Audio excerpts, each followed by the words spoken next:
अस्सलाम वालेकुम। मैं टाइप 1 डायबिटिक पेशेंट हूँ, इंसुलिन डिपेंडेंट हूँ और मेरा आपसे क्वेश्चन ये है कि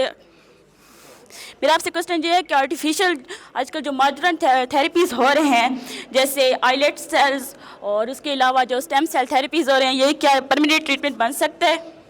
और एक डायबिटिक कर्ब काउंटिंग किस तरह सीख सकता है?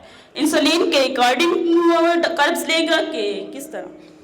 अच्छा, आपका बहुत अच्छा सवाल है। ये टाइप 1 डायबिटिक हैं और टाइप 1 डायबिटिक की जो इलाज होता है वो टाइप 2 डायबिटिक से बहुत डिफरेंट होता है और मुश्किल होता है, क्योंकि टाइप 1 में तो लबलबा इंसुलिन बना ही नहीं रहा। तो जो अब टाइप 1 डायबिटिक में हमारे पास कॉन्टीन्यूअस ग्लूकोज मॉनिटर्स आए हुए हैं। वो आपका शुगर जो है 24 घंटे का चेक करते रहते हैं और आपको नीडल प्रिक करने की ज़रूरत नहीं है।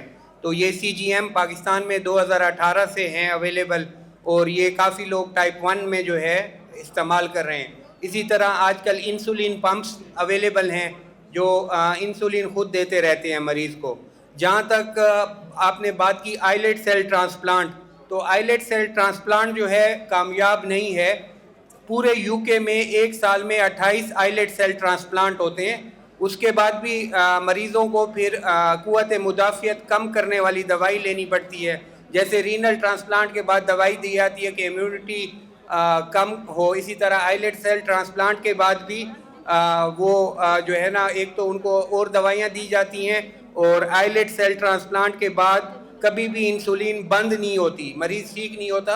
हाँ, ये हो सकता है कि इंसुलिन उसकी यूनिट्स कम हो जाएं, लेकिन ये तो उन मरीज़ों के लिए आइलेट सेल ट्रांसप्लांट है जो अपना कार्बोहाइड्रेट काउंटिंग उसको आती है, उसको इंसुलिन टू कार्ब रेशो का पता है, जो CGM लगा चुका है, जिसका इंसुलिन पंप फेल हो चुका है, वो आइलेट सेल ट्रांसप्लांट पे जाएंगे। यानी पूरे यूके में एक साल में 28 आइलेट सेल ट्रांसप्लांट होते हैं, क्योंकि रिस्पॉन्स भी अच्छा नहीं है और मुश्किल भी है।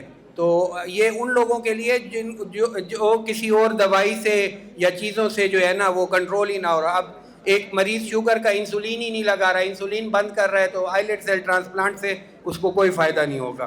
तो पहले आपने बेसिक सीखना है। जैसे टाइप 1 डायबिटीज़ में 4 दफ़ा इंसुलिन दी जाती है, यहाँ पे मैंने देखा है 2 दफ़ा इंसुलिन दी जाती है। 2 दफ़ा वाली टाइप 1 में कभी भी कामयाब नहीं होती। कभी शुगर लो होता है, कभी हाई होता है, लो होता है, हाई होता है। इंसुलिन टेक्निक की बात है कि इंसुलिन कैसे लग रही है, इंसुलिन की क्वालिटी क्या है, कार्ब्स काउंटिंग क्या है, मरीज़ की पढ़ाई एजुकेशन का है। अब अगर फ़र्ज़ करें मैं 2 घंटे भी लगा दूं कार्ब काउंटिंग का मरीज़ के साथ, लेकिन at the end of day अगर उसको समझ ही नहीं आएगी, तो जो डेवलप वर्ल्ड है उसमें तो मरीज़ों को भी कोर्स कराए जाते हैं कार्ब काउंटिंग का और इन चीज़ों का। यहाँ पे कोशिश तो हम भी करते हैं, लेकिन ऑब्वियसली कार्ब काउंटिंग सीखना ये थोड़ा मुश्किल होता है, और टाइप 1 की मैनेजमेंट थोड़ी डिफरेंट होती है टाइप 2 से, क्योंकि आपके बॉडी में इंसुलिन नहीं बन रहा।